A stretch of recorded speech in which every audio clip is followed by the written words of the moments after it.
was asked to give a little devotional here, and appreciate the opportunity to be a part of this and give honor to my pastor and my bishop for trusting me to be a part of this. And I just want to let you know, love you guys, miss you, can't wait till we can have regular church again.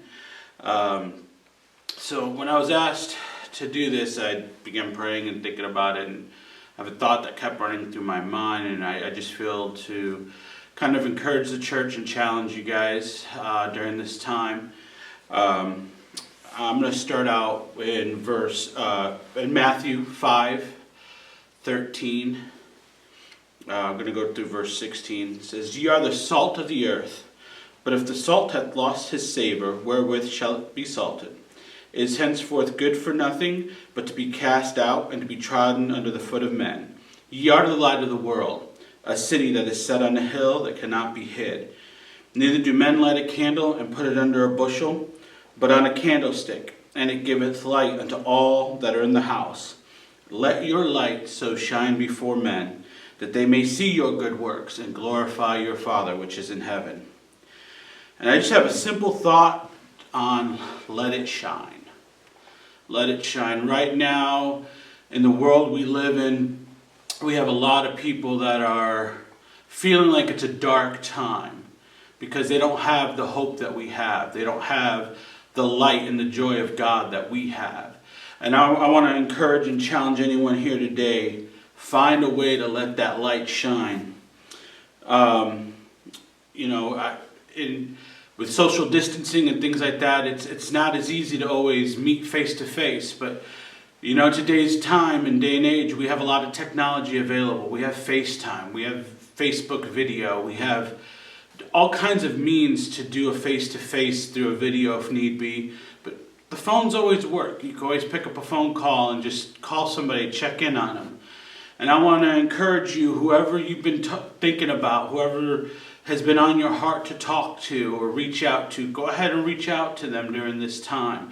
They're needing that somebody to reach out and to be that friend during this time, this dark hour that they feel that they live in.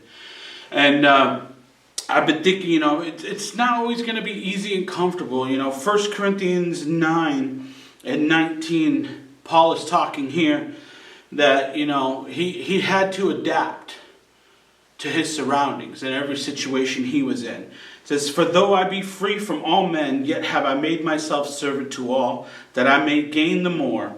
And unto the Jews I became as a Jew, that I may gain the Jews. And to them that are under the law, as under the law, that I might gain them that are under the law. To them that are without the law, as without law, not being without law to God, but under the law to Christ, that I might gain them that are without law. To the weak I became as weak, that I might gain the weak. I made all things to all men, that I might by all means save some." And like I said, let it shine. I just want to encourage you, however you feel, to reach out. Right now, we are in a prime position as a church to really take advantage of this. Right now, all friends and families that have always been into sports and into various activities right now, that's all been stripped away from them. Right now, they only have home, their family, and whatever hope comes through their phone, through whatever it is, whatever media that they have available to them. I want to encourage you during this time, take advantage of this time where everything is stripped away, where they have no distractions, but to really think about maybe just a little word. Hey, thinking about you, praying for you. Hope that we can get together soon. And just being that friend during this time can begin to let that light shine and let somebody realize there's something more. There's something special about that person. I knew there was something before, but I could see it now. Now that everything has been stripped away, I don't have the distractions of life, of sports, of extracurricular activities, of running my kids here and there. Right now, they could just take a moment and think about that. And I want to encourage you, take advantage of this so that God can really bless you and allow you to be that light to them. And, I've been thinking about what Pastor had said before this all happened about, the fields are white and ready for harvest.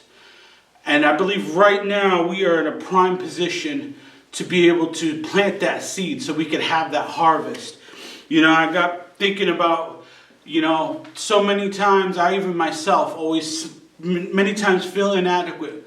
But just let something start. Maybe you'll say one thing to somebody and they got a friend, they're friends with somebody else in the church and they'll say something different. And it's just enough. I got thinking about 1 Corinthians 3. It says, and verse 6, I have planted, Apollos watered, but God gave the increase. So then neither is he that planteth anything, neither he that watereth, but God that giveth the increase. Maybe you don't feel like you're adequate enough to do anything. It's okay, neither did Moses. In fact, when God called Moses, he argued with God. In Exodus 4:10, Moses said unto the Lord, O my Lord, I am not eloquent, neither heretofore nor since thou hast spoken unto thy servant, but I am slow of speech and of a slow tongue. He told God, I can't do this. But God just told him, just listen to me. Trust me. All I need you to do is be available. It's like our pastor preached about that. About being available. The greatest ability you can give God is just being available to him. And in Esther, I got thinking about all this. It's like, well, I don't know if now's the right time, but it's no better time than now when everything is stripped away from everybody else. And I'll end with this here. It's Esther 4:14. For if thou altogether holdest thy peace at this time, then shall their enlargement and deliverance arise to the Jews from another place. But thou and thy father's house shall be destroyed. Who knowest whether thou art come to the kingdom for such a time as this? For such a time as this. We have been given that light. And I want to encourage the church during this time. Be that light. Let it shine. However, if it's just giving that phone call or giving a full Bible study, I encourage you during this time, as in 2 Corinthians 8:12 says, for if there be first a willing mind, it is accepted according to that a man hath, and not according to that he hath not. God's not going to put on you to do something more than you can do. So if it's just giving a hello and, hey, thinking about you, hope all is well. If it's a senior, hey, can I go grab you some groceries so that you don't have to get out of the house? Whatever it is, I want to encourage you, let your light shine so that God can give the increase and you can be blessed. I love you guys. Can't wait to see you again.